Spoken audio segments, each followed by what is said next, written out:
Thank you very much. Well, good morning to everyone, and thank you all for coming to join us for this pre-conference workshop for SAERA 2021, Writing for Change, supporting early career researchers as authors. And I'm very excited to welcome you all to join us for this conversation together with ANFASA and a great panel of early career researchers and scholars who are going to talk about this topic, and writers who have been working to bring about change in different ways. And so the focus for today is both to talk about the work that ANFASA does and various initiatives that it leads, and for us as early career scholars and writers to think about the topic of writing for change together and to discuss this in an open way, to think about what we can do to support early career researchers and writers, and what it is what challenges they face and what kinds of initiatives as well could potentially support their growth. So I will just give a quick overview of the agenda here. So we will start off with this quick introduction to the panel members, and then a quick overview from Monica of ANFASA's mission, its objectives and programs, and then initiatives that are led by ANFASA, which Professor Lauren Dill and Julie Grant, Dr. Julie Grant, will speak to, and then a panel discussion between Dr. Zahara MacDonald and Dile Zulu, Dr. Injara Kulundu-Bolus, Dr. Rhoda Abiolu, and Shannon Landers around this topic of writing for change. And subsequently, we will have a Q&A with reflections on the panel discussion, and we will then sort of ask you to put forward questions to the panel and to enter into this discussion after they've made their inputs on this topic. And then they will also discuss sort of a question around what we will be discussing a question around what needs to change in particular. And then some final closing thoughts to close off the workshop, and some resources for participants which have been put together, which we'll be talking about during the workshop. And so I'd just like to invite you throughout the workshop just to put your questions as we go through the chat, and I will field them to the panelists through the discussion. And we will try to answer those questions during the session. So without further ado, let me just introduce our first speakers. We have Monica Sieber, the founder of ANFASA, who will speak about ANFASA's mission and goals and objectives, and Prof. Lauren Dill, co-editor of Critical Arts, North-South Cultural Media Studies, and based at the Center for Communication, Media and Society at KZN, and Dr. Julie Grant, Special Projects Editor and of Critical Arts, North-South Cultural Media Studies, and a Senior Research Associate at the Department of Culture, Communication Studies at UJ. So I will then introduce quickly our panel today. So we have Dr. As I said, Dr. Zahara MacDonald at UJ, Dr. Rhoda Abiolu from DUT, and Dile Zulu, a political essayist for Daily Maverick, Mail and Guardian, Jacobin and Mandela magazine, Dr. Injaro Kulundu-Bolus from a postdoctoral research fellow at Rhodes University, Shannon Landers, a PhD candidate and lecturer at the Center for Culture, Media and Society, and myself chairing the discussion. So I will now just switch over to ask Monica to begin with the presentation from ANFASA's side, and to kick us off with a presentation around ANFASA's work in this area. And we'll pass over. Thomas, can you remove your presentation so that I can share my screen? Yes, okay, yes. I hope that is I hope that's working. Can you see my screen? Yes, we can. Okay. Then I'm going to start talking. Thanks for inviting me to come along and talk about ANFASA and its programs. I'm going to start at the very beginning. It's now 18 years since I was approached. Oh, sorry. Let me just go on to my first slide. Oops.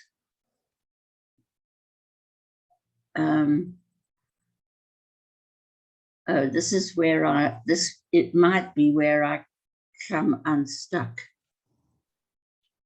Monica, if you press, yeah, if you try to click or try to use the arrow buttons on your keyboard. Oh, there you go. You see at the bottom of the screen there is a yes, there, just there. You see a little arrow. There you go.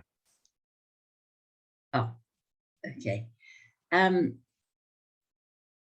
Right. It's now 18 years since I was approached by the Norwegian Academic and Nonfiction Authors Association, or NFF for short, to undertake a feasibility study with the aim of possibly setting up a similar organization in South Africa with Norwegian funding. The basis of such an authors association would be authors' rights. The Norwegians were concerned that authors were not alert to their rights, and in higher education, especially, their works were being photocopied without authorization or payment. Now, Norway is a very literate, cultured, and ordered society, and there could be no question of comparing Norway and South Africa, but the project intrigued me, and I set off on a roadshow during which I visited most of the universities in the country to talk to academics about it. What I discovered was that there was little or no incentivization to write in the higher education institutions, little or no encouragement either. Yes, academics had to produce their quota of journal articles, but the deeper investigation of the subject matter that results in a book seemed not in general to be on the agenda. I'm speaking here less about the textbook than about the scholarly monograph. Well, several academics that I spoke to at the time, and among them was Professor Ian Tomaselli, the editor of Critical Arts, who I consulted at UKZN. Several academics believe that an authors association of the kind that I and the NFF envisaged would stimulate knowledge production and scholarly inquiry, and supported the establishment of such an association. To cut a long story short, ANFASA was founded at a launch at UKZN in 2004. Since then, although we're still very much concerned about authors' rights, our programs have a different focus: the support and development of authors themselves, with the ultimate objective of contributing to the growth of a vibrant and diverse publishing industry. And when I use the words publishing industry, I include authors. I call it the writing and publishing industry because, as a friend of mine says, if authors didn't write, publishers would have nothing to publish. In the 16 years of its existence, ANFASA has developed programs and projects, and all of them are premised on the development of authors. As our name reveals, we admit as members writers of general non-fiction works, and even despite our name, of fiction works as well, as many authors of fiction write non-fiction and vice versa. Our membership, which normally hovers around the 500 mark, is more or less equally divided between those two, academic and non-fiction. I'd now like to introduce ANFASA's objectives with some of the activities that support them. Hope you can see this. ANFASA is a national association with members in all 9 provinces, although most of the members are located in the urban areas, in the urban centers. In reality, encouraging authorship in rural communities is probably the most difficult to achieve of all our objectives. But we don't believe that there's no desire for learning in rural communities, or that Black people don't read, as is often said incorrectly. On the contrary, our membership in the Eastern Cape, for instance, has evinced a strong interest in book culture. And ANFASA is contemplating programs to incentivize them and to develop this interest. The word empowerment, we say that author empowerment is our objective. Well, that word is admittedly overused nowadays, but it's crucial to ANFASA, which is the only association of authors in South Africa which focuses its attention on the author as much as, or perhaps more than, the work itself. ANFASA offers advice to authors, especially regarding publishing contracts.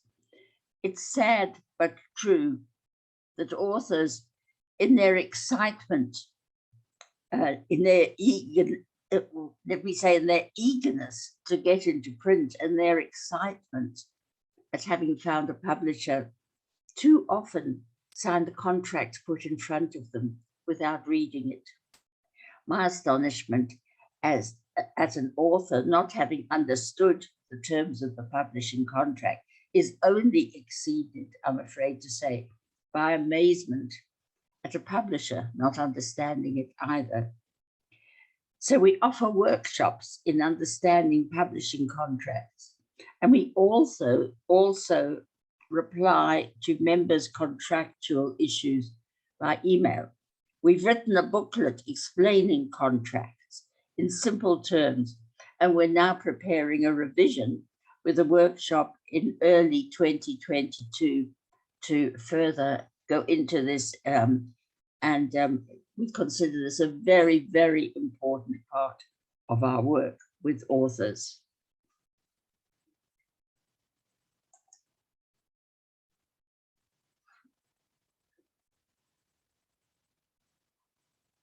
In June this year, ANFASA mounted a virtual conference on the power of authors. One of the aims of this conference was to make authors aware of the potential they hold to advocate for change through their writing, and also to work towards raising the status of authors and authorship in society. Once respected and even revered, authors today are a neglected species, apart from those very few with a high profile, the J.K. Rowlings of this world, and their mass market sales, but they're invariably novelists. The Power of Authors was a considerable success, and ANFASA plans in 2022 to hold a second event. Next time, we want to also pay some attention to scholarly writing in the indigenous African languages, and naturally the translation of scholarly works. On informing authors about their copyrights, well, ANFASA has driven opposition to the Copyright Amendment Bill, which has made its tortured way through the legislative processes and is still after many years under discussion in Parliament. The bill, which you may probably be aware of, is biased against authors' rights to protect their work from unauthorized usage and lack of reward. I don't want to overload this short presentation with copyright issues, but at the same time, I do want to stress that ANFASA's work for authors is an important, even a central part of our mission, and it goes beyond benefiting the individual creator. It goes to the future of knowledge production and the dissemination of research-based scholarly writing to the population, the populace in general. It goes as far as the development and sustainability of a literate and knowledgeable society. Great. Next slide. ANFASA organizes conferences, workshops, and seminars. Tomorrow, we'll see the repeat of our two-day seminar on the business of the book, which leads authors into the mechanics of the publishing industry with presentations from members of the book value chain. And the book value chain leads from authors at one end to readers at the other end. Publishers, book distributors, booksellers, and even librarians will be online to explain how their individual links of the chain contribute to the writing, producing, and reading of the book. This has been a very popular workshop. We've done it once before and are expecting a large audience tomorrow. On incentives for writing, ANFASA's key program is AXA, the ANFASA grant scheme for authors. This is the grant scheme that offers authors a grant of money to cover some of the costs of writing a book. It's the only program of its kind in South Africa, which makes available the funds to assist at the writing stage with money for research or to buy time, such as taking unpaid leave to write. Other schemes give the awards to the book once it's finished, written and published. Ours is developmental in that it's intended not only to ease and facilitate the book, but to encourage the author, often a first-time author. It's about author development as much as book development.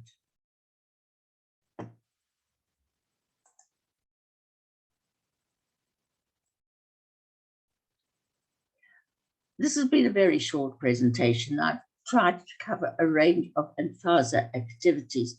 I hope it's given you a clear idea of why ANFASA is so supportive of young academics, and particularly those who've written a thesis and who now wish to develop it into a book available to the public. Too many theses containing vitally important research results linger and collect dust on library shelves. And turning important work into a book that enables the public to key into and learn of their research is becoming a particularly important aspect of ANFASA's work. And we are organizing, we have already organized a workshop on turning a PhD thesis into a book, and are about to produce a manual, a guide to authors developed out of what took place on this workshop. And you'll be hearing more about that. It's been a very short presentation, and of course I've had to generalize, but I hope it's given you a clear idea of why ANFASA is so supportive of young academics at the start of their careers in scholarly writing. Some have indeed launched their careers in scholarly writing and publishing through an ANFASA award, and we're very proud of them and proud of their achievement. So I wish you today success today in your deliberations, and I'm only sorry that load shedding is preventing me from staying with you. Thank you very much. Thank you, Monica. Thank you for that great overview, and setting us on track now to discuss further a few other initiatives. I'd like to call on Dr. Julie Grant and Dr. Lauren Dill. They will speak to a couple of initiatives and calls which are intended to support early career writers and authors and researchers. I pass over to you, Lauren and Julie. Yeah, thank you so much. Thank you, Thomas. Thanks so much. And thank you, Monica. It's always so nice to hear more about ANFASA. So Julie and I have decided to sort of do a little teamwork here. I'm going to briefly introduce you to a journal called Critical Arts, and then Julie will take you into a brief discussion on the way in which Critical Arts is teaming up with ANFASA to support early career researchers. So let me just quickly tell you a little bit about Critical Arts for those of you who don't already know what it is. Monica's mentioned Prof. Kian Tomaselli, and he is the founding editor of Critical Arts. I'm the new co-editor, and it's been quite a year. I consider myself still a sort of early-ish career researcher because I'm now learning the ropes of editing, which is very exciting. So just a little bit about Critical Arts. It's a peer-reviewed journal. It's published by Taylor and Francis. It's subscribed to by over 13,000 universities, so it has quite a good following. And this is all sort of done via libraries of South Africa, the US, Europe, via Routledge and UNISA. So it actually issues up to 6 issues per year. It primarily aims to publish research exploring the relationship between culture and society, the arts, and mostly through political communication, visual anthropology, media studies, and cultural studies. So just from those few phrases there, you can see that it's rather interdisciplinary. From its inception in the 1980s, it examined the relationship between texts and context. And I think that, you know, in this workshop where we're talking about writing for change, Critical Arts is one of those journals that has been able to facilitate that very idea of writing for change. It examines the relationships mostly between the sort of the East and West nexus, the North and South nexus, and the kind of nuances between those kind of relationships. Submissions are sought for from established researchers, but also very importantly, new researchers, which is why I think it's quite vital to mention it here as well. And it does like to try and focus on cutting edge theorization, but very, very importantly, and again, based on this idea of writing for change, it also wants to publish research that is supported by empirical evidence. And that is something that the world tells us, right, as authors, and then we can theorize and we can kind of debate the theory or whatever the case may be. But it's a journal that looks for that very good mix of theory with empirical evidence. And it values conceptual freshness and textured writing. So a lot of writing that, you know, sort of the newer forms of writing like autoethnography is something that's quite valued in Critical Arts. Among many of its original authors are people who have made a change. So we've got Jem Coetzee, Nadine Gordimer, Stuart Hall, and Tungela Masilela, Handel Kushabi-Wright. But it's not only the big names that we go for. We also support graduate students, and actually some graduate students are at the moment doing a type of internship with Critical Arts and have been placed on the editorial board as editorial interns. So I'm going to leave it there, but I'll let Julie take on the relationship between Critical Arts and ANFASA, and to talk about a project that will help in popularizing one's own work, but also sort of getting your name out there. So thank you very much for listening. Thanks, Julie. Good morning, everyone. I'm glad you could all join us. So yeah, I just want to talk a wee bit more building on what Prof. Lauren has said. So Prof. Cian Tomaselli and I and Lauren and various other people, you know, within the university industry have been noticing that when we've been doing reviews for various academic journals, that there seemed to be a bit of a shortfall, and we were noticing we were getting quite a lot of articles in which actually weren't even being sent out for review. So for example, they may not meet the scope of the journal that they were being submitted to, they may not have been structured appropriately, they might not be analytical enough, various things like that. So they wouldn't even go to review and they would just get sent back as a desk rejection. So we saw that there was room there for, or that there was a need for extra support for usually sort of emerging scholars or postdoctoral research fellows, or even just, you know, honours students who are trying to submit and get published. So following that, Prof. Tomaselli entered into some discussions with the National Institute of Humanities and Social Sciences, and he was able to leverage some funding. And through that, we've been able to, well, Critical Arts has been able to produce a call for papers aimed specifically at postdoctoral research fellows. And this year we'll have 2 editions specifically devoted to postdocs and their publications. But not only are they just going to submit articles to the journals and get reviews, they're also going to get additional support throughout the process. So for example, before your article is even going to review, it will be read by myself, Prof. Lauren and Prof. Tomaselli. And often you'll be given feedback if we feel that the article is not ready for review at that point. So it's aimed to provide, to build skills for emerging scholars, specifically postdoctoral research fellows in this instance.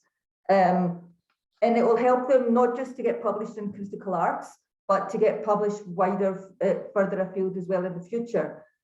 Critical Arts is a good journal for this kind of initiatives because, as Prof. Lauren has noted, it's very interdisciplinary. So it means we can attract submissions from a wide variety of disciplines in postdoctoral research fellows. So we already had the call for papers this year and it's already closed, and we've selected 22 papers, which now we're working with authors now to get them published within the year. So we see that as a really good and valuable way of trying to support postdoctoral research fellows. Not only does it benefit them because it means they're getting published and it helps them reach, I mean, a lot of postdoctoral research fellowships ask you to produce so many publications per year. So we're helping postdocs in that manner. We're helping them build their skills for the future. We're also, you know, supporting institutions, because obviously institutions want people to get published as well. But in addition to that, the funding that we received from the NIHSS allowed for the publication of 4 ANFASA magazines per year. Now, the ANFASA magazine is very different from the Critical Arts Journal, which is an academic journal. The ANFASA magazine, it's more, it's actually, you would say it was essays rather than sort of, it's certainly not academic publications, but it's a way to for emerging scholars or graduate students or you know, postdoctoral researchers, anyone really, to get published. And you can be it can be a reflexive essay, it can be about the challenges you've experienced or the enjoyment you've experienced through writing your thesis or through writing a publication. It can also be about points that you would like to share about what you felt helped you write your book or write your article, you know, to benefit other students. Or it can point out, you know, gaps maybe that you fell through and you want to try and help other people not fall through the gaps. So it's published 4 times a year through the, and we do have funding for 4 this year. It's short pieces, and basically people submit them to the ANFASA editor, and she goes through them. It's not peer reviewed, but she does go through them and maybe ask you to clarify some things or maybe make suggestions of what can be included. And you know, it's a really good way to get your name out there quite quickly. So what you can do is, if you publish something in an academic journal, then you can write a paper from FASA about how you felt about that and your experience. And then if people read that in FASA journal, which is quite easy actually to pick up and read, it's not a heavy read. You can read it quickly, as you're sitting in the taxi in the morning, or sitting at the airport, whatever you're doing, you can read it quickly. And then you might think, oh, that sounds really interesting, what that author's doing. And then it leads people then to maybe look up in the academic work you're doing. So it's really valuable that way, but getting your name out there, getting known, and also, engaging with ANFASA, as Monica's already mentioned, it is really valuable in the sense, especially if you're thinking about writing a book or something. And don't really, I know myself, I finished my postdoc a number of years ago, but still wouldn't really have known how to go about writing a book or to get funding. So ANFASA is really valuable in that way as well. So by reading the ANFASA magazine or writing for it also opens doors for you. You get to know people in ANFASA, and that's really helpful for your publishing career in general. So that's just a couple of initiatives that myself and Lauren are involved in ANFASA for helping to support postdoctoral research fellows specifically. But as I say, that's in regard to the critical arts call for papers, but the ANFASA call is open to most people if you are interested. And we are hoping maybe to get some more funding in future years if this all goes well. And so far it's looking like things are going well because we have had a lot of interest. I think I'll just leave it there unless you want to add anything else, Lauren. All good. Thanks, Yeah, Jude. I'll hand back to you then, Thomas. Thank you so much, and thank you for giving us the overview of those initiatives, and we'll put links in the chat as well. And at the end of the presentation, there's a link to the most recent issue of the magazine and the call for papers as well, which you can download subsequently. But I'd like us to sort of move on now to our sort of discussion together, which is a I'm not sure if you can see the slides that we have here. Are they visible? Yes, this is Thomas. Thank you. Okay, great.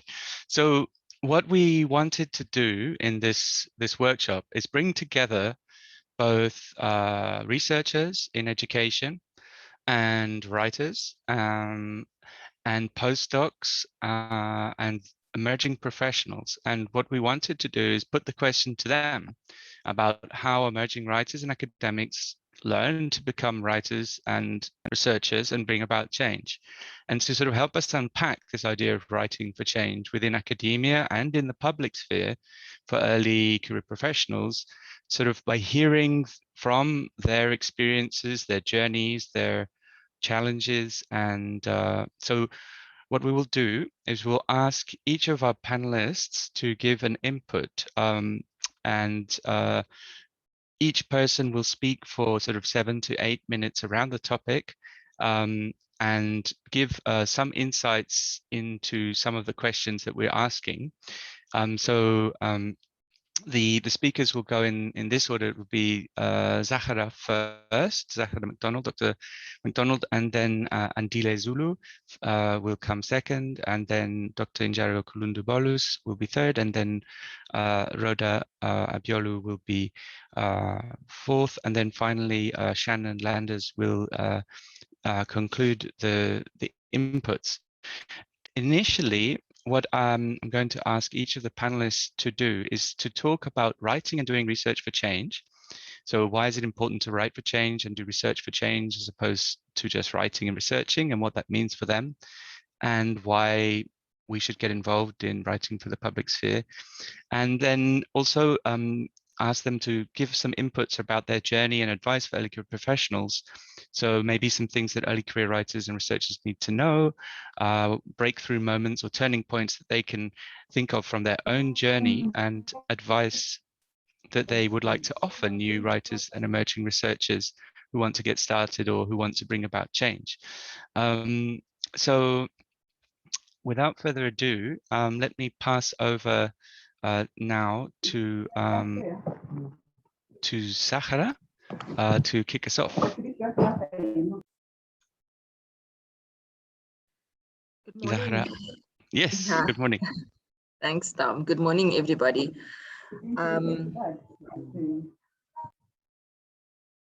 Yeah, so I think this is, of course, an extremely important topic, and I think one can see that by the amount of people that are on the call. So why is it important to write for change and do research for change as opposed to just writing or researching? And what does that mean for me? I think, first of all, being a SAERA conference workshop, I think that most of us have sort of done research in education and come into that via teaching. Probably not everybody, I didn't, but I think, at the heart of it, we want to see change. And we also know from research published by Jürgen Habermas, that the structural transformation of the public sphere was really guided by what he terms literary publics. And those are collectives of people that write and talk about the writing.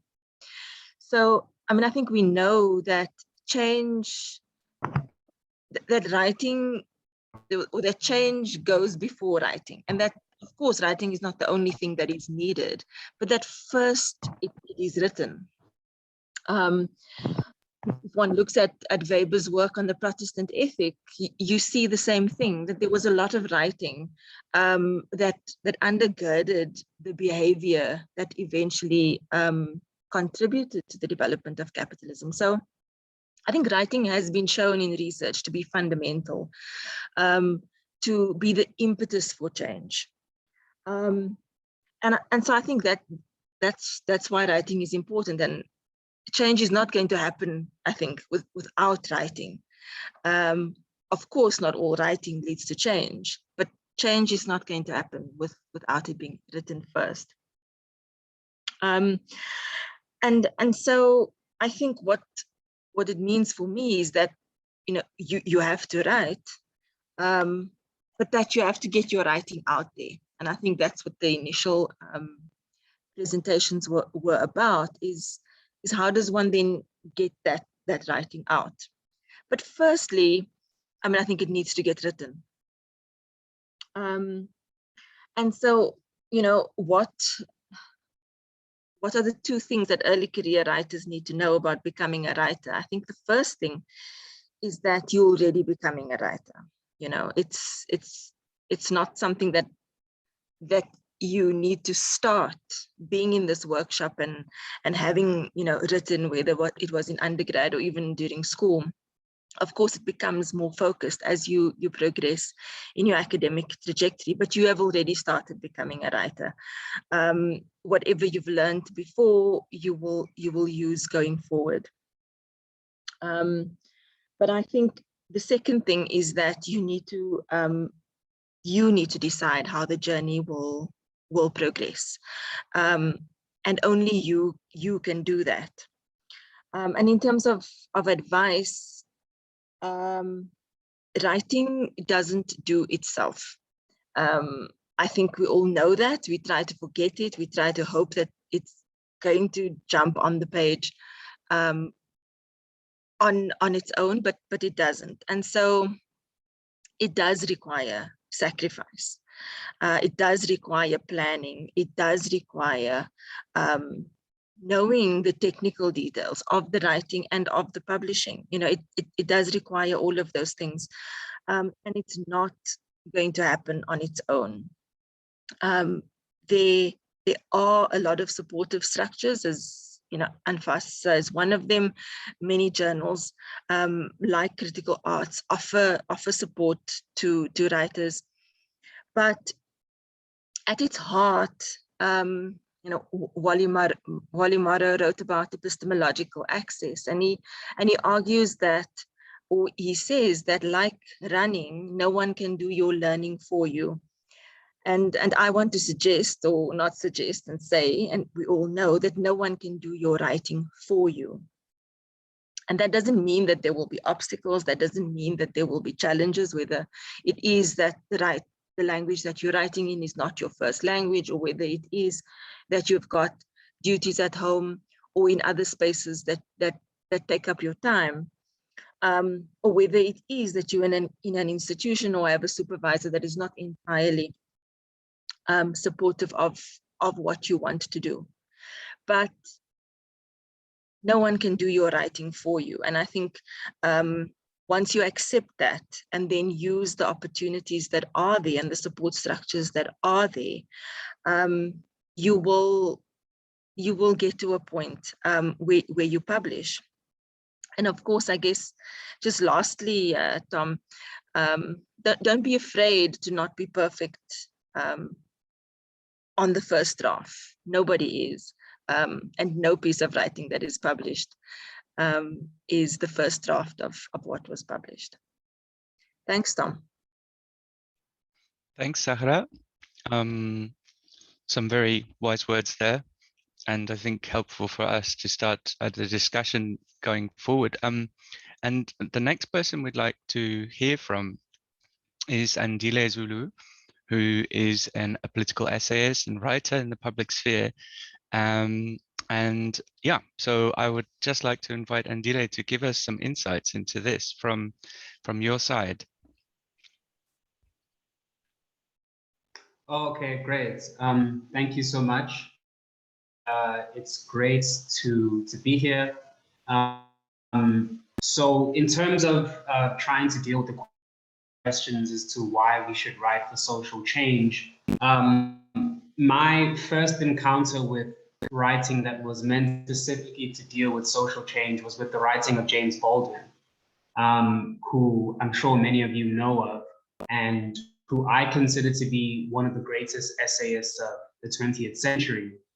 And what James Baldwin was able to realize and communicate in his writing is that there are certain ideologies which have a hostage over people's mentalities in society. In other words, there are patterns of thinking, there are sets of values and sets of assumptions about the world, which dictate to people their position in the world, which function to sustain oppression, and which function to often distort reality and divide people. So, for example, we can think of the persistence of xenophobia in South Africa. The false notion that migrants are here to steal jobs, that migrants are, increasing our crime rates, that migrants are hindering our ability to progress and draining resources from the state. Another example of this would be racism. I mean, in July, when there were riots in KZN and Gauteng, in KZN specifically, we saw the outburst of racism in communities like Phoenix. And before we can assess what problems we are facing in a society, we need to have intellectual clarity as to what those problems are and what conditions we find ourselves in. And again, returning to the work of James Baldwin, often writers are motivated to write by reading something which moves them, to try and recreate that work. And James Baldwin's work for me as a writer was that inspiration, because he was able to pierce through those ideologies with his writing. He was able to pierce through those mentalities. So before change can occur, we need to have clarity on what our problems are. And I think writers throughout history have provided that ability to give people clarity. Every major movement for change throughout, especially the 20th century, was driven, of course, by certain conditions in history, in the economy, and in political society. But it was also driven by intellectuals who were able to crystallize the problems that we were facing. I mean, from Steve Biko's writing in the Black consciousness movement, Frantz Fanon's writing on decolonization, which inspired the Black Panthers, which inspired Black consciousness, which inspired decolonial movements around the world. You can even trace this back to Mary Wollstonecraft writing on the first, which inspired the first wave of feminism. So writers have always been crucial to providing clarity to individuals in society and collectives in society as to not only what our problems are, but what the future can look like. And I think the second thing that's important to understand in terms of writing for change is that no one can escape their social responsibility. Our fates and our destinies as individuals are all interconnected. And I think unless you're incredibly privileged, you can't escape the problems that we all face. And if you have a skill that is able to lead us through conflicts, that is able to lead us through moments of instability, you very much have a social responsibility, I think, as an artist, as a writer, as a creative, as an academic, to use your skill towards that end. And then in terms of just advice for early writers who are trying to penetrate into the public sphere, I think it's very important to produce writing which is, number one, not abstract and distant from people's concerns. I think we need to break down our analysis in such a way that it is accessible to people, in such a way that it moves people to see the real conditions of their existence and how they can move beyond them. So in my writing, I always try not to provide answers, because I think the issues that I write about are too complex to have one universal answer, but rather I write to try and raise critical consciousness, to plant questions and suspicions into people's minds about the world that they live in. And so I think writing for the public sphere has to be able to be relatable. And far too much of the commentator kind of writing, the public intellectual kind of writing, occurs in terms and languages that often people don't understand, that don't seem relatable to them. So it's very important that if you're going to write about pertinent issues that people are facing, that you make it connect to their reality and you make it clear to what they're facing. I think that's probably the most crucial thing that I can contribute so far. Thanks. Thanks, Andile. And yeah, those reflections just really moving and important to our discussion now. I'd like to pass over now to Injairu to take us to come next. Injairu, are you ready to go? Yes, I'm ready to go. My mobile router is holding up despite load shedding. Yes. Good morning, everybody.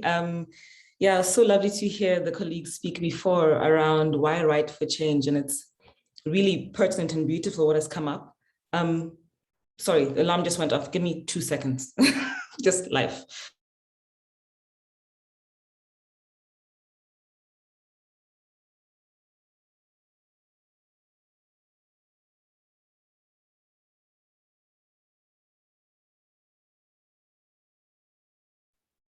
And I'm back. Sorry, just life in between all of this. I love where the colleagues have started us off in terms of this conversation, and perhaps building on it, maybe just to bring another lens to it. I really feel that part of why write for change, I think that most of the time we conceptualize that change as it going outward. But I also want to bring into the mix, into the part, that writing itself is a process that could change you, that should change you, to alchemize much of what you didn't know was waiting in that articulation, to bring in a different vantage point. And I think that if it can do this for you, if you open yourself up to writing as a process that does this for you, then the intention of that can go outwards. I remember Pumla Qola speaking about the process of writing and how for her, it's the place where she can change her mind the most. And I thought that was really beautiful, that you arrive at a place where you can change your mind and have the time to work it out. And I wondered what would happen if we didn't expect to be the same people after we did our writing or after we did our research. And if you could galvanize what we've been learning in a way that tries to speak to what isn't working in these systems, what isn't working in academia, for example, and to build that, then I think we would really harness a lot of power that lies waiting. I wanted to speak also about, we often speak about writing. And for me, I feel like trying to get a sense of, an embodied sense of the sensorial information we hold that becomes the words that we write is really important. What is the feeling of what you're trying to write? Not beyond going beyond the cerebral, conceptual, but like trying to dig into this sensorial feeling of what you're trying to write.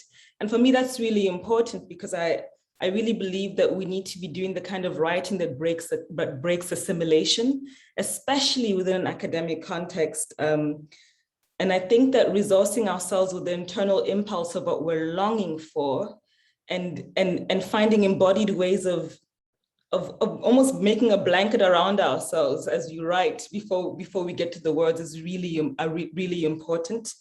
Yeah, I love the kind of writing that you're almost drawn into someone's stream of thought. You have to run with them in their river. And I think that sometimes in academia, particularly, we get trapped into this kind of chronicling, this kind of packed kind of writing, super reference, that we lose the essence of the sensorial thing that we're longing for to bring. And so I'd encourage that. And I think a part of that is also reading. You know, we speak about writing, but what about reading in ways that help us fertilize our expression? And I think it's really important to read in ways that you don't feel alien. When you're referencing this patchwork of, do you feel like all of these people are so incredible? Where does my voice come? How do you reference how do we read in making sure that our context, our idioms, our cultural concepts are embedded in language other than English are included? Include yourself. Make yourself feel home with the people who you are reading so you can write from them. I love the way Andile spoke beautifully about how James Baldwin, what he catalyzed, you know, it's that sense of, I feel that, and how can I be part of it? How does it catalyze me going forward? One thing that we don't often speak about in writing that I think it's important, and Tom, you'll tell me when I need to stop, is writing is a creative process. Is writing as a cycle. I think that also in academia, we get entranced by the productivity and the deadline. And neuroscience is starting to tell us that the brain doesn't know the difference between a lion trying to eat you and a deadline. It's all the same. Something's coming for you.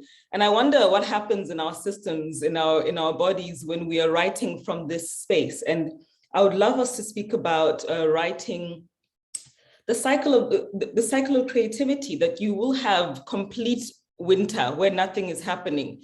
You will have suddenly a spring, maybe. Alice Walker speaks about how there's no such thing as writer's block. Just go and do something else. Go and clean your cupboard, go and weed your garden, like allow the space to percolate around what it is that you're trying to write, and hopefully it can come. And I think these things are important.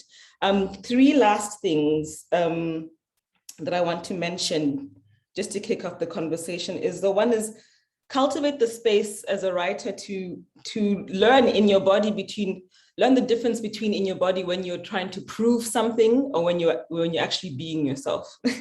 And I say that because as a very young supervisor, I see the tyranny of writing like you're trying to convince somebody you're worthy. You'll get tired. You'll get very, very, very tired if you have to.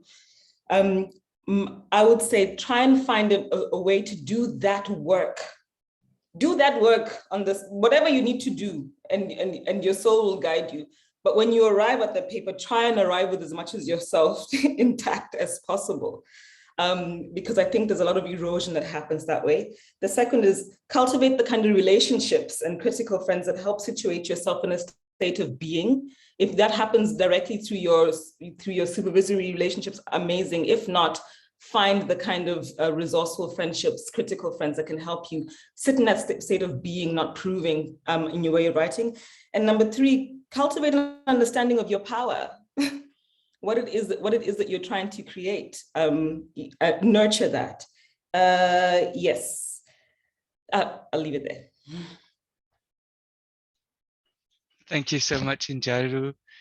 Really, so many great insights and wise words again. I like to pass now to Dr. Rhoda Abiolu to continue this discussion with us. Rhoda, are you ready? Yes, I am. Sure. Okay. So good morning, everybody. And I'm grateful for this opportunity to be able to speak on these cogent issues as they apply to writing. And not just for writing's sake, but writing for change, all from the perspective of an emerging scholar. So as I have been introduced, my name is Rhoda. I'm an NIHSS Postdoctoral Research Fellow hosted at the Center for General Education at the Durban University of Technology. And my current project entails the use of reflective writing as a participatory cultural tool among students in providing a platform to address and speak, though on paper, about concerns on gender-based violence. And today I'll be speaking mostly experientially because I like to draw my examples and relate them in practical terms on how I have personally engaged with these things that we're talking about today. And I'll also be adding on the discourse on why it is crucial to write for change, just like Injaru raised, writing to change oneself, as well as writing to change others. And then I'll go on to the other areas of our conversation. So briefly, what does it really mean to write for change and why is this important? For me, I think writing for change is writing with meaning, writing with intent, writing with purpose, to be able to elicit a positive response or a reaction or a call to action from one's audience. So it is not simply writing to put one's name out there or to share ideas without actually consciously considering the impact or effect of one's writing. After all, this is how we know that communication is actually effective, when the intended meaning of the producer is understood by the audience, and the audience, in this case, can also come up with ideas and action plans as a response to the communicative encounter. So in my own view, this is what writing for change means. For instance, in my project, I'm on the lookout for how students can see writing as a tool for social change. So this takes away the fear of stigmatization or the fear of having to stand before prying eyes and other associated fears to publicly speaking, or to public speaking rather, publicly speaking up against acts of gender-based violence. Then I can collate and translate these written views and send them out to outlets for me to be able to contribute to alternative methods in dealing with gender-based violence and actually encouraging people to speak out. So for me, this briefly is what writing for change means. And as writers and emerging scholars, we need our voices to be heard. We need to bring the attention of policymakers through our contributions to social issues and offer our preferred practical and relatable solutions to these concerns. And this is why we need to get involved in writing in the public sphere. So moving on now to my personal encounter and my personal journey as an emerging scholar and an early writer. I'll be speaking just to cover a few points that emerging scholars like myself need to understand as we become better writers. The truth is that, firstly, our opinions or our views may not be popular, they may not be the norm, but we need to find our voice. I remind myself that nothing I write is new, because there are myriads of opinions and perspectives to the topic at hand, but I just try to add my voice to the voices out there. So this is how I can make my own contribution known to the already stated arguments and also take on arguments of others so that somebody else can also take on my own argument. And the story goes on, just like Injaru raised. We need to realize that writing is actually a circle. It goes on and on like that. And as writers also, we need to be willing to put in the labor and hard work so that somebody else can run with our views, just as we are running with the views of other people. So for me, this is the first aspect of writing, that it may not be the norm, it may not be popular, but find your own voice. And also that writing is a process of refining. And what do I mean by refining? This is when we get feedback from reviewers or from the audience, as the case may be.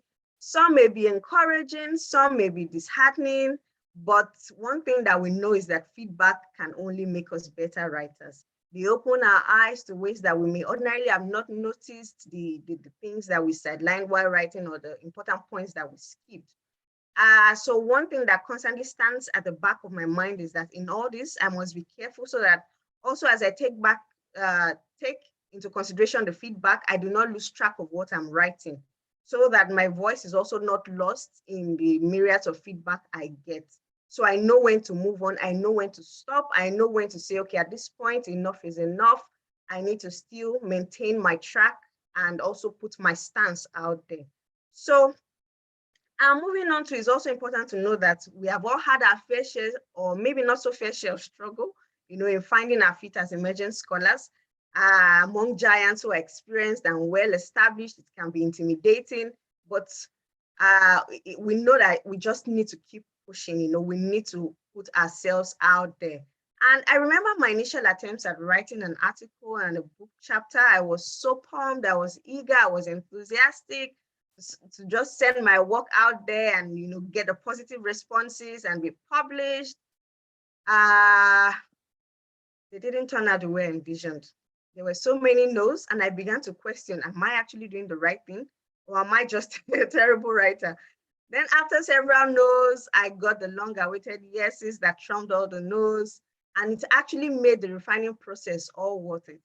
My experience brought me to the realization of the fact that writing is a unique journey, and it's a continuous circle, like I raised earlier, with its highs and lows, and we keep moving, it continues. You get the no's, you get the yes, but you just have to keep pushing.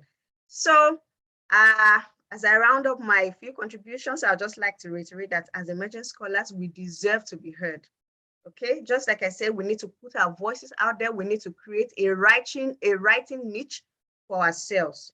Okay, we need to make any piece we put out there our own, immerse our uniqueness, more like a unique thumbprint or a unique fingerprint. We can call this our unique writing fingerprint, so that our expertise are sought for, they can be paid for, so that we become our own authority and our own voices out there in the myriads of the many voices that are out there.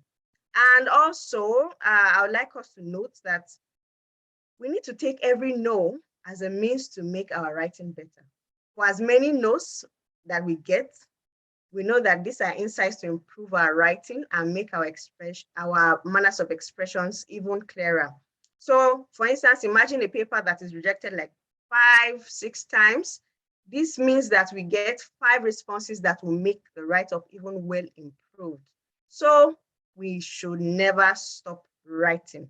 We need to keep sending our work out there, keep publishing, keep making our views heard, our voices heard, our opinions known, and putting ourselves out there. I'm reminded of the illustration of the rock and the flowing river. The river was only able to chart a path for itself through the rock due to its persistence and continuous contact with the rock, until the rock wore out, it cracked, and it created a way for the river to flow.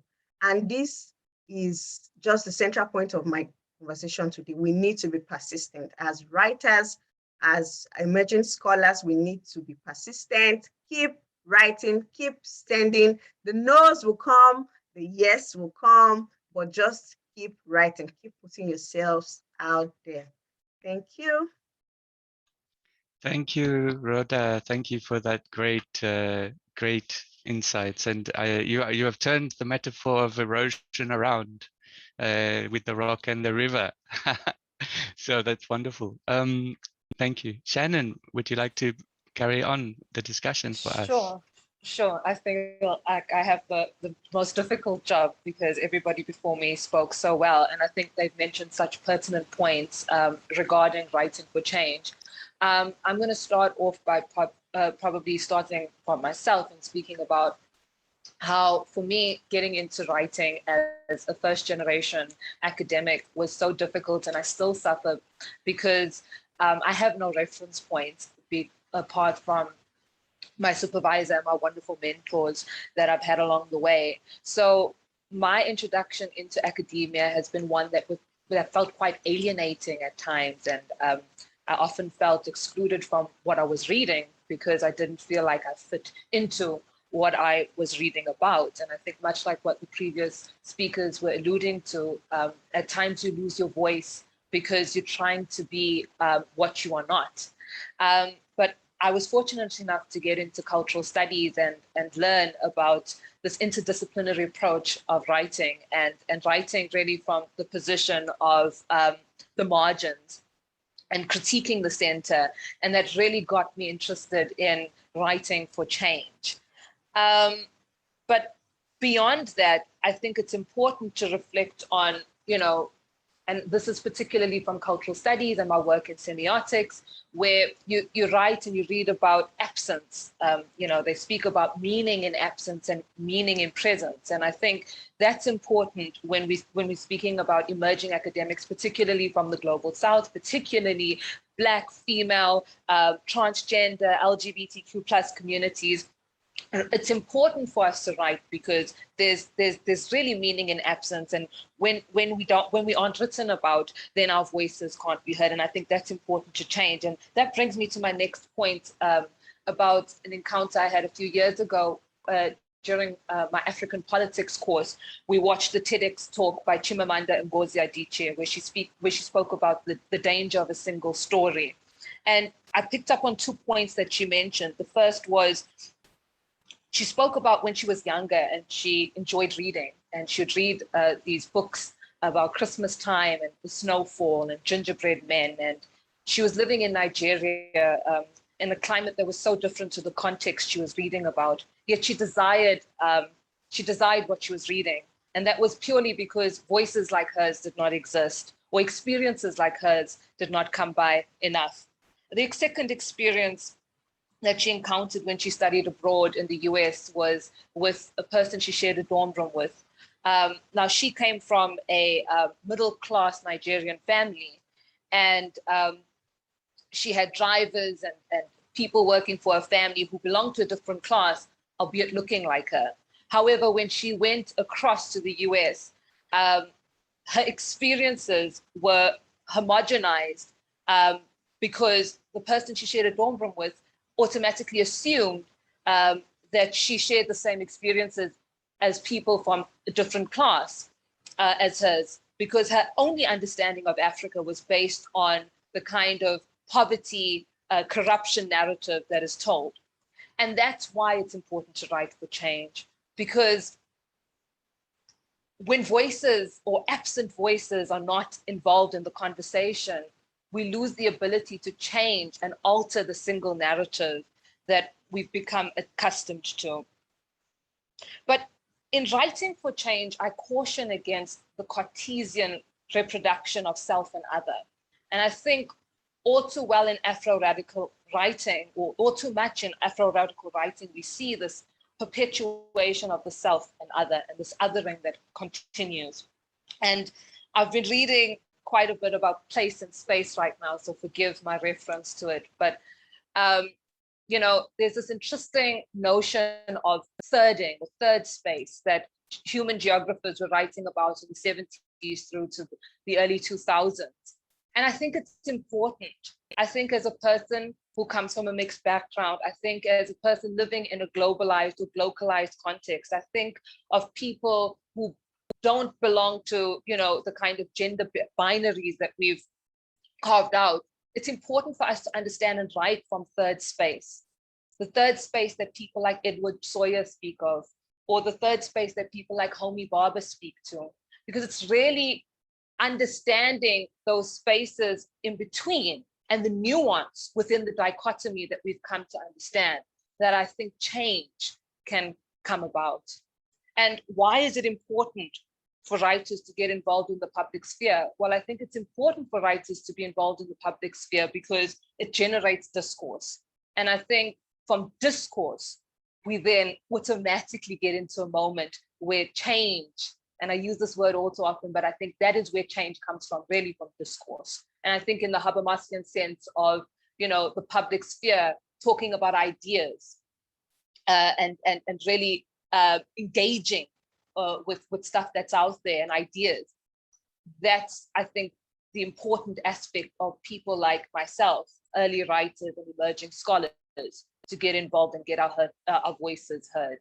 So yeah, and I think just maybe a word of encouragement for those of you. I honestly feel like I should be on the other side of this conversation, because at times I suffer with debilitating anxiety. But I love what the previous two speakers spoke about in terms of just acknowledging that and acknowledging writing as a process. But more than that, I think it's also about writing from an honest space and seeing value in your context, seeing value in where you come from, because I think that in itself is unique, and I think that can create a unique contribution to academia as well as writing in general. So thank you.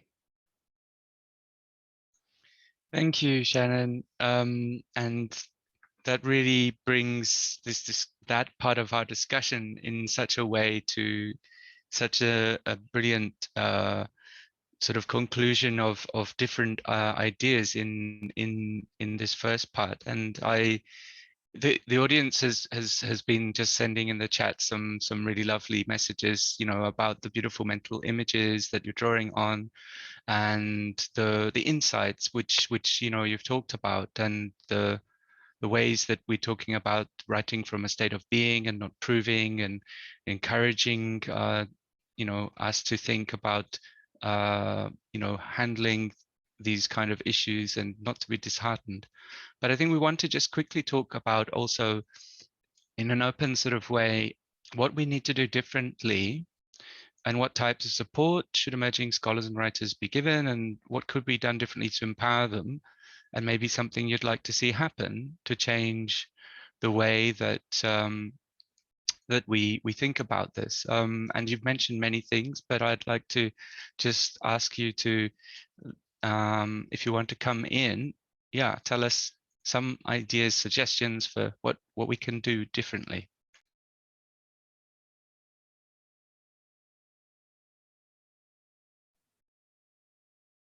Can I step in? Please, please. Okay, cool.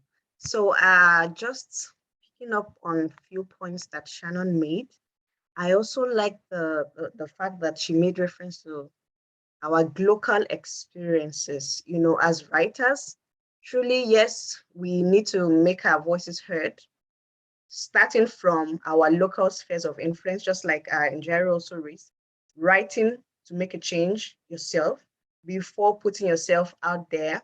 So it's important that in our local spheres of influence, we are able to see the change and be the change we want. And then we start to relate our experiences on a more global level. So now we talk about our local and our global experiences, and then have this sort of hybridized form, talking about our local experiences, so that, yes, we've had our local experiences, we've had our global experiences. Now, how can we bring, or how can we merge these two into our spaces of writing?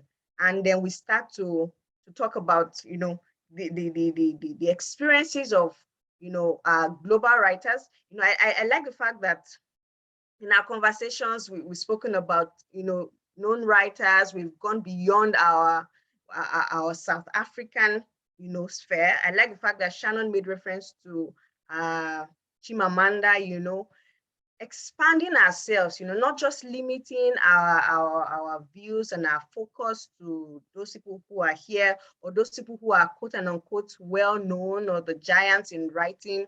You'll be surprised to know that even those that are not as prominent, or those that are not as well-known or well-recognized, they also have value in what they have written. Just like Shannon said, you know, finding the value in our writing. You find that the views of people who are not as popular are also as strong.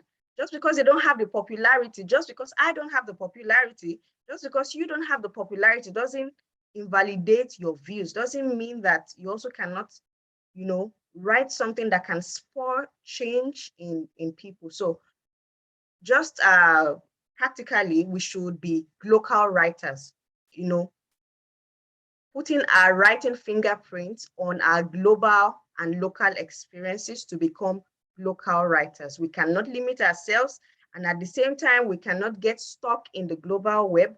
We need to find a niche for ourselves. So that will be my own contribution on that area.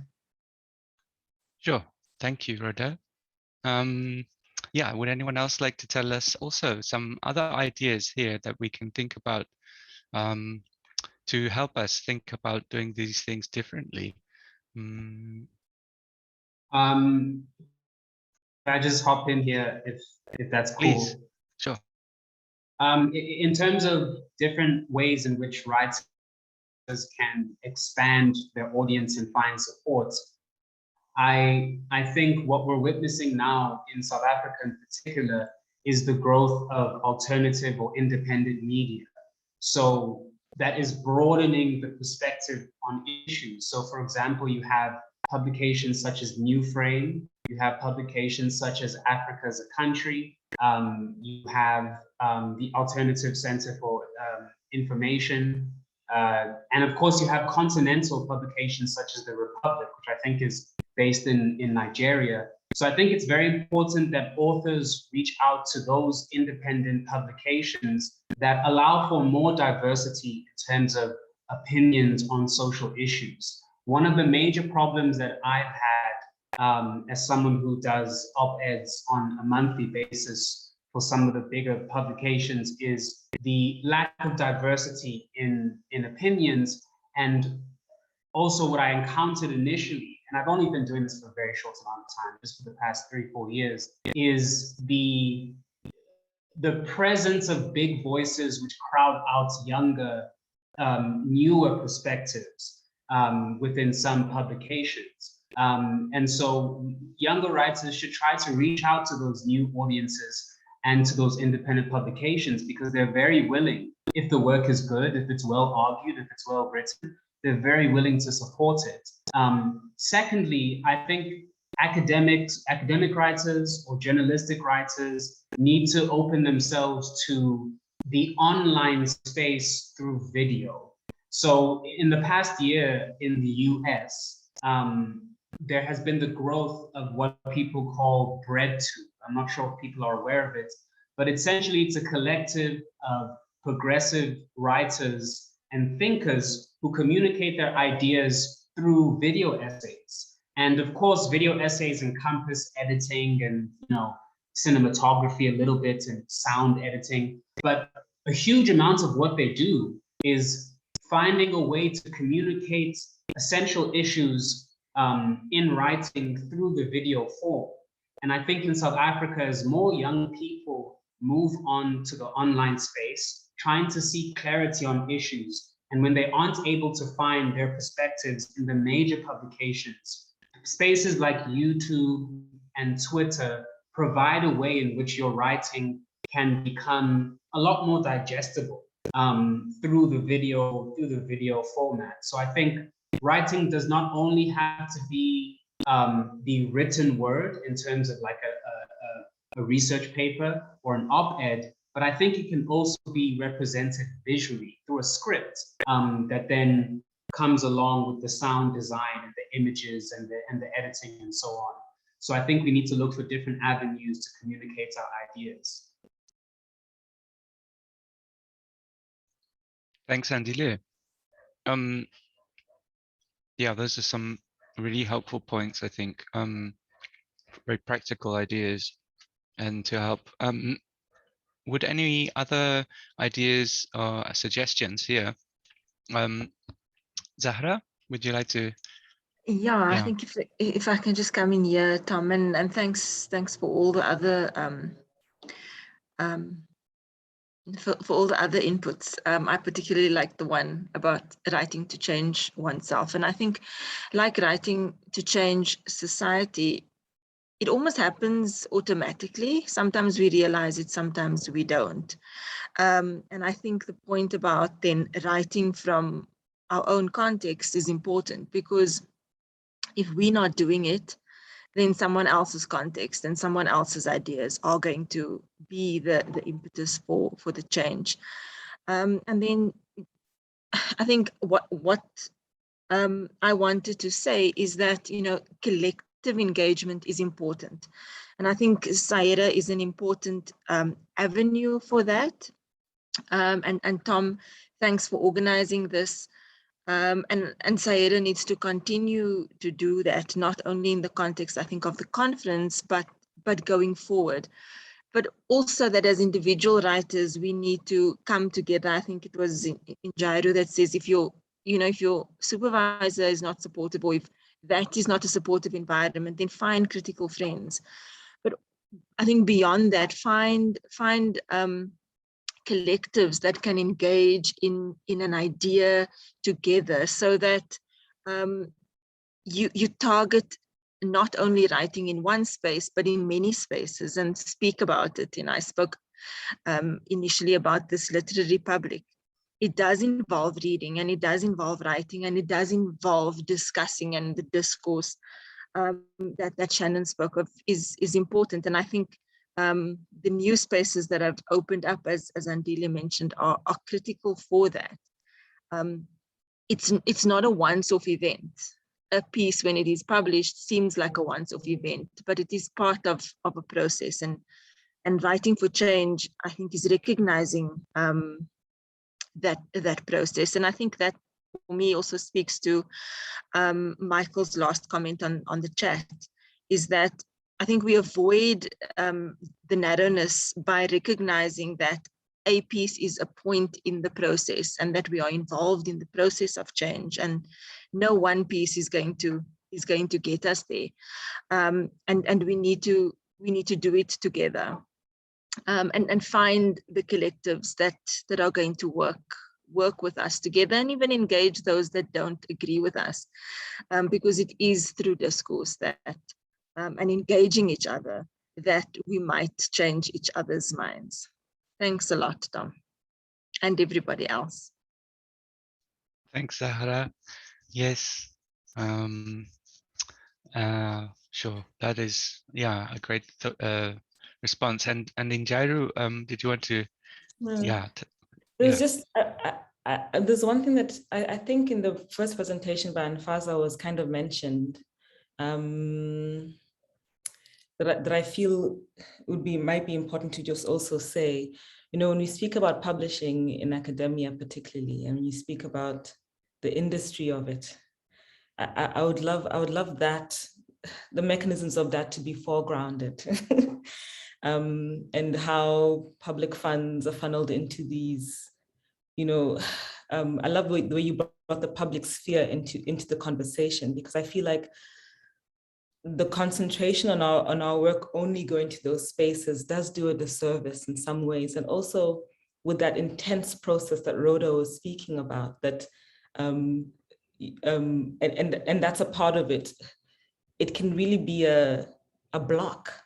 So I just wanted to emphasize again the sense of what it means to put our work out there in the public, to make an ethical point of looking for open source spaces where our work can be shared through whatever mediums possible.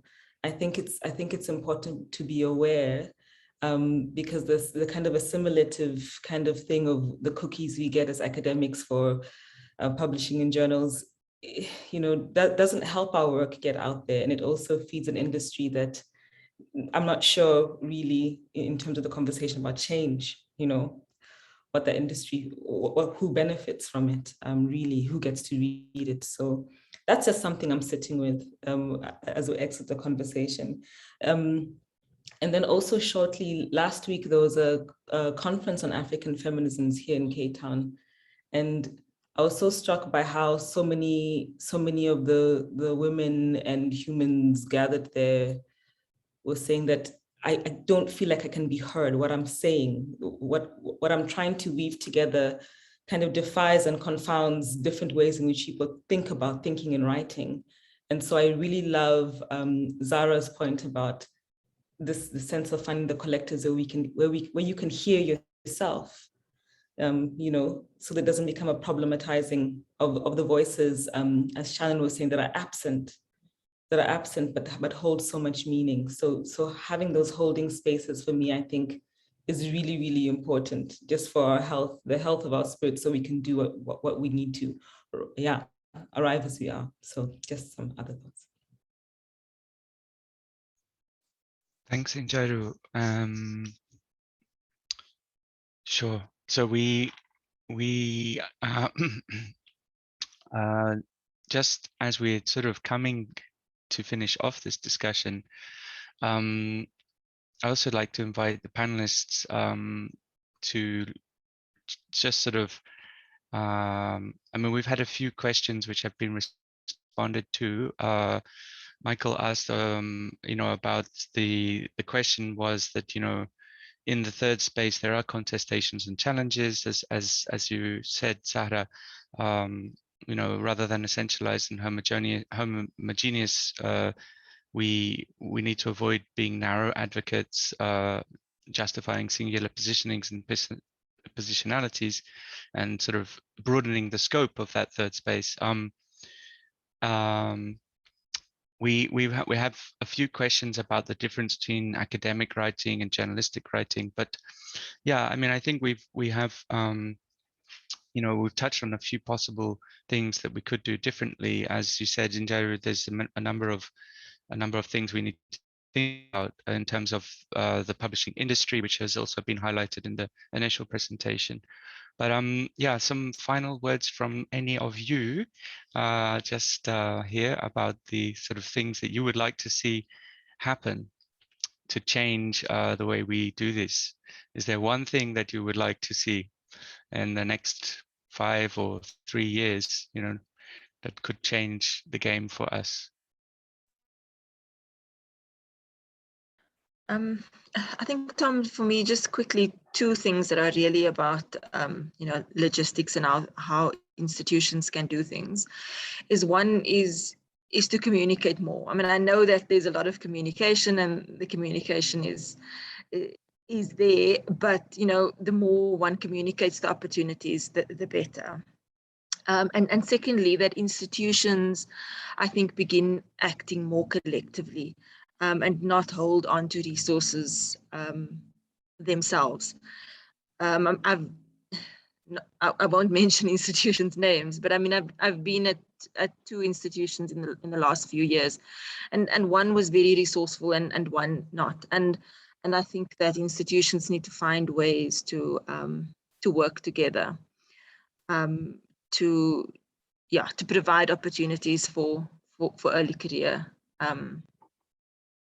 For early career writers and academics, to come together, but also to make use and to know about those opportunities. Thanks. Thanks. Shannon? Yeah, I'd just like to agree with what Zara just said. I think mentorship is important for early writers. I've been fortunate enough to be in a department that nurtures and cultivates early writers, but I know that's not the experience of most people. I also think funding is very important. I mean, I often speak with my European counterparts who have funding in excess and access to so much. And I think finally, just to Njairu's point, really making resources available to people. I think I think it's a crime, really, that we in the global south don't have access to as much reading materials as our counterparts elsewhere. And I think it's that entire political economy of academia that is problematic as well. For us to hear and see and read more, we need access. So yeah, definitely mentorship, funding, and access. Thanks. And I mean, on this point of mentorship, this is one part of the conference, but there are a number of other sessions focusing on early career researchers and trying to unpack those kind of questions we have. And at the end of this workshop, there is a set of resources and guides which have been written by postdocs and early career researchers on a various set of topics to sort of help people in order to provide a bit of mentorship in that sense. But yeah, is there any final points from the panel here? Sure. Yeah, I would personally, I would love to see more academics moved into the public sphere of writing, because I think both the continent and South Africa is in a very precarious and worrying situation in which many people don't have clarity as to what our problems are and how we can move beyond them.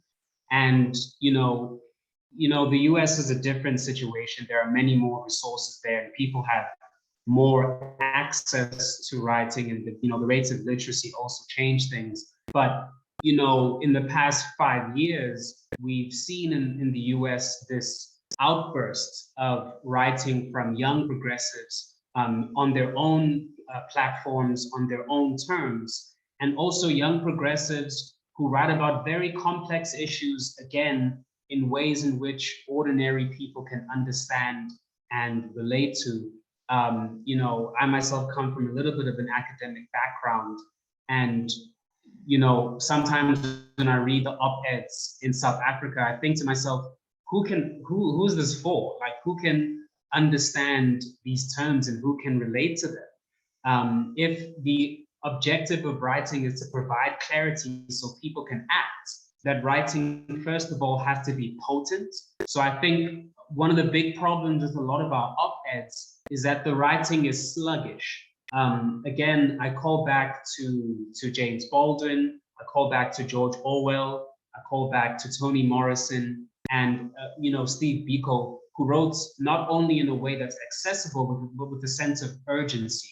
Their writing drew you in into the severity of the situation. So often a lot of op-eds feel like they're writing for the sake of having an opinion, instead of writing for people, in order for them to be able to act and to think with clarity about issues. So I think more academics must move into the space, must move into platforms like the Mail and Guardian, like Africa's a Country, like New Frame, journals like The Republic, Africa Blogging. There are so many platforms popping up that provide us an opportunity to begin to really engage with people from a variety of platforms. And then I think a final thing, and this is a long-term goal, is moving our writing beyond the restriction of English. I think is going to be pivotal to the future, in that, how do you explain, for example, queer theory to someone who may live that experience of being queer, but who doesn't have the English vocabulary to understand what exactly you're saying? So we really need to begin in a way to decolonize our writing, for it to be in Zulu, in Xhosa, in Igbo, whatever platform ordinary people can reach. We need to start moving towards that. And you're going to see, if we do that, you're going to see writing not only becoming a way in which people contemplate issues, but people using writing in order to act upon the things that they're facing. So that would be, I think, one of the more pertinent things that we need to begin dealing with. Thank you, Andile, and those are some very practical suggestions here as well, again. And there were so many fantastic ideas, suggestions, metaphors, evocative ways to think. If I tried to sum this up, I think it would be very difficult. I'm so glad it was recorded. And I really want to thank all of you for bringing this fantastic sort of collection of thoughts, insights, and suggestions and ideas to the table to help bring about change in what we're talking about. And yeah, I am so glad that we had this opportunity to put these ideas out there together and to learn from you. And I am aware that we're coming to time, and the time allotted for this workshop is coming to a close. But I encourage all the participants to download some of the resources that have been put together. So the Institute, the NIHSS call for essays, the ANFASA magazine, and then the Guide for Emerging Researchers, which is with some of the example topics there, collaborating with postdocs outside your institution, allyship in academia, what does that mean? Research survival, tackling isolation, how to manage a tricky conversation with your manager. These are all just starters, but they're starters to help people think, maybe we should think about writing a South African version of this guide, or a guide that is relevant to our context. But we're only at the beginning of some of those ideas. So thank you for really bringing those things forward for SAERA and for this community and for everyone who's a scholar and writer and all the participants. Yeah. And I have some final, thank you to the organizers. Thank you from the participants saying thank you for helping us make sense of these issues. And we have a conference alert. Thank you to our speakers in session. Taking a quick tea break, and we'll resume again in this virtual room at 11 o'clock, which is for the next of our fantastic pre-conference workshops, which will be the initial teacher education and knowledge building SIG, who will be talking about translation devices in their workshop and allowing the participants to use those and learn about them. So without further ado, this lovely session comes to a close, but it's not over. We hope to do more, and we hope to see you again. And thank you all for such a wonderful, inspiring panel. Thank you, Thomas, for organizing. Well done, everyone. Yes, let's have a wave. Let's have a wave out as we can see each other. And yes, as humans. Great. Thank you so much, Thomas, and thank you to our speakers. We'll now be taking a quick tea break, and we will resume again at 11 o'clock for our next SIG. Thank you very much. Thank you. Thank you. Bye. Thank you. Bye-bye. Bye. Bye-bye. Thanks, everyone.